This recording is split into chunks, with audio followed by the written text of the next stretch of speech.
कृष्णावतारम। क्या ही अद्वितीय संगीत, मंत्रमुग्ध कर देने वाला अभिनय, नेत्रों को मोह करा देने वाला दृश्य और हृदय को गहराई से स्पर्श कर देने वाला भावनात्मक जुड़ाव। किंतु यह कैसी दर्शा? ऑल्सो मेरे लिए बहुत फ्रेश पर्सपेक्टिव था, इवन एज संस्कृति, बिकॉज मुझे भी खुद सत्यभामा के बारे में कुछ नहीं पता था।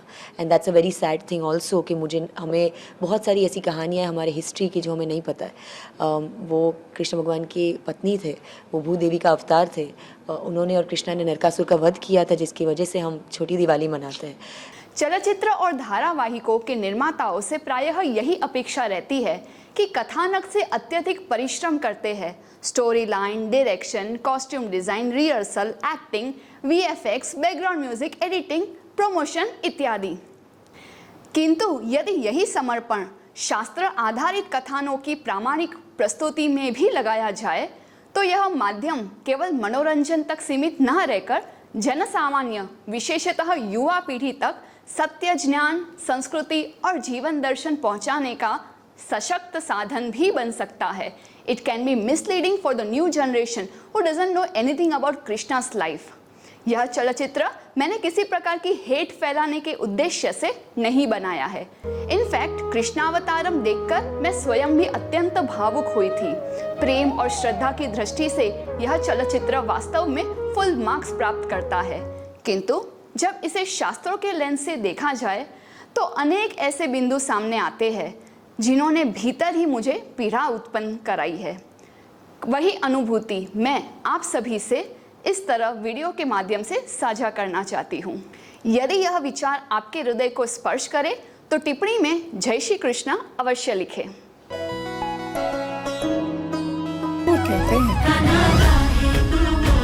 किंतु यह एक सकारात्मक बात अवश्य है कि उनकी मतलब एक्टर्स की ट्रेनिंग और शिक्षा ऐसी रही कि इन्होंने यहाँ पे माइथोलॉजी के स्थान पर हिस्ट्री शब्द का प्रयोग किया, जो अति प्रशंसनीय है। चलिए देखते हैं। हिस्टोरिकल फिल्म्स जो है हमारी, या माइथोलॉजी कहें, सबके विश्वास है, हम हिस्टोरिकल मानते हैं। Point number 1, the source. सन्यासी वेश में जैकी श्रॉफ के पात्र ने आरंभ में ही कह दिया, सिर्फ महाभारत पढ़ने से कृष्ण समझ नहीं आते, you have to see the other side of God which is love. अर्थात क्या अब यह बताया जा रहा है कि महाभारत जैसे शास्त्रों से हमें श्री कृष्ण को नहीं समझ सकते? यह ज्ञात है मुझे कि फिल्म सत्यभामा नामक नॉवेल पर आधारित है, किंतु जब आप श्री राम, श्री कृष्ण अथवा अन्य दिव्य ऐतिहासिक पात्रों के आधार पर कोई कथा प्रस्तुत करते हैं तब उसका मूल आधार शास्त्र और ऐतिहासिक ग्रंथ ही होने चाहिए।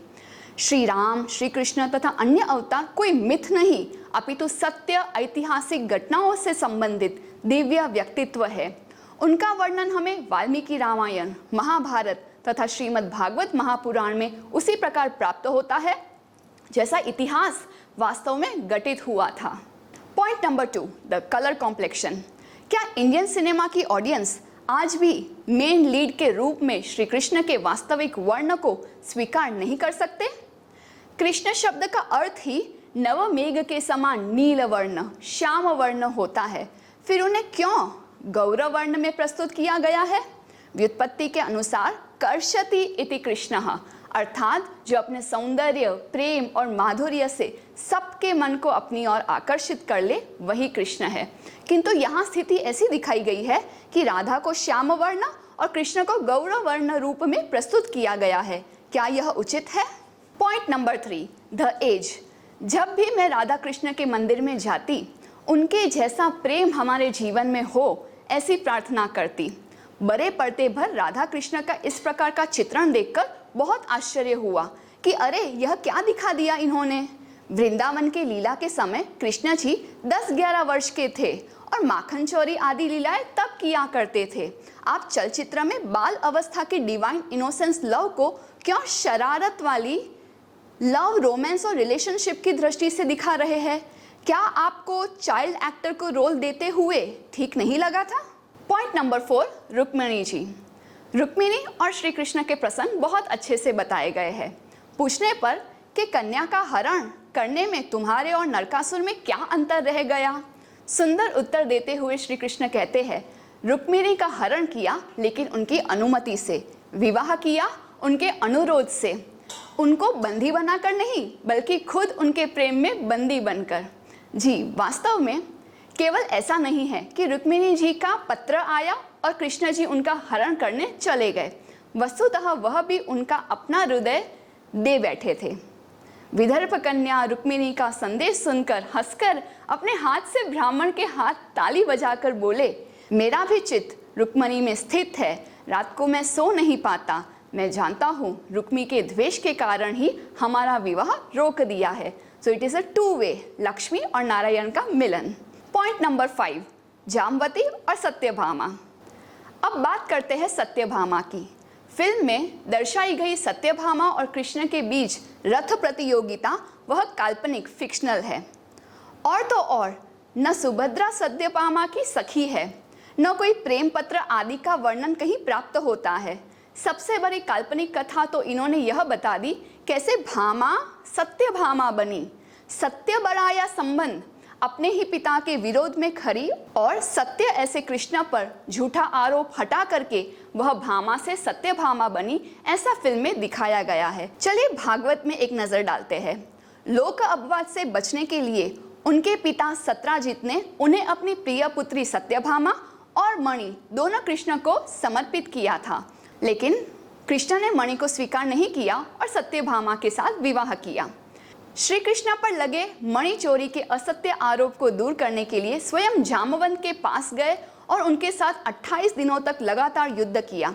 अंततः जामवंत ने भी दिव्य स्वरूप को पहचानकर युद्ध त्याग दिया और स्यमंतक मणि के साथ अपनी कन्या जामवती को श्री कृष्ण को समर्पित किया। इस प्रकार से भागवत के 10वें स्कंद के 58 अध्याय में कृष्ण की 8 पत्नियों का उल्लेख किया जाता है। पॉइंट नंबर 6, नरकासुर वध। नरकासुर का आतंक चारों दिशा में फैला हुआ था। देवर्षि नारद के अनुसार उनका वध केवल उनकी माता द्वारा संभव था। सत्य कहूं तो संपूर्ण कृष्णावतारम चलचित्र में इस दृश्य से मैं सर्वाधिक प्रभावित हुई। अत्यंत प्रभावशाली ढंग से यह दर्शाया गया है कि श्री कृष्ण और सत्यभामा गरुड़ पर आरूढ़ होकर नरकासुर तक पहुंचे और युद्ध किया, किंतु चलचित्र में श्री कृष्ण की भूमिका की अपेक्षाकृत पीछे दर्शाया गया है, जबकि शास्त्रीय वर्णनों में ये प्रमुख कर्ता रूप में प्रस्तुत है। अंततः सत्यभामा के अनुरोध पर श्री कृष्ण ने सुदर्शन चक्र से नरकासुर का मस्तक धड़ से अलग किया, जो इस फिल्म में नहीं दर्शाया गया। Point number 7, the departure. Shri Krishna के यदुवंश विनाश और बलराम के धाम गमन के बाद वे भालका क्षेत्र में पीपल वृक्ष के नीचे स्थित हुए। स्वधाम गमन से पूर्व उन्होंने अपने स्वजनों को संदेश भेजा कि यदुवंश का अंत हो चुका है, द्वारका का त्याग करना ही होगा और वहां अब समुद्र का जल प्रवेश होगा। उन्होंने सभी को धर्म मार्ग पर चलते हुए इंद्रप्रस्थ की ओर प्रस्थान करने का निर्देश दिया। द्वारकायां च न स्थेयं भवद्भिश्च स्वबन्धुभिः मया त्यक्तां यदुपुरीं समुद्र प्लवयिष्यति। किंतु चलचित्र में यह दिखाया गया है कि श्री कृष्ण की सभी रानियां समुद्र जल में बह जाती है, विशेषतः सत्यभामा। जबकि श्रीमद् भागवत महापुराण के अनुसार यदुवंश विनाश के पश्चात अर्जुन द्वारा अंत्येष्टि संपन्न होने पर बलराम और कृष्ण की रुक्मिणी आदि मुख्य पत्नियां अग्नि में प्रवेश कर अपने अपने पतियों के साथ एकात्म हो जाती है। शेष पत्नियां, वृद्ध और बच्चे जो जीवित थे वह इंद्रप्रस्थ की ओर चले जाते हैं। और इस चलचित्र में राधा को कृष्ण की इस लीला में जीवित दिखाया गया है, परंतु वह तो उनसे पहले ही देह त्याग कर चुकी थी। श्री हरि द्वारा द्वारिका त्याग करने पर समुद्र ने क्षण भर पूरी द्वारिका को डुबा दिया।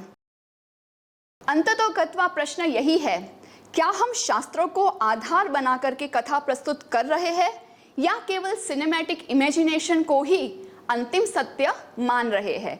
यदि यह विचार आपके हृदय को स्पर्श करे तो जय श्री कृष्ण अवश्य लिखे। जयतु श्री कृष्ण।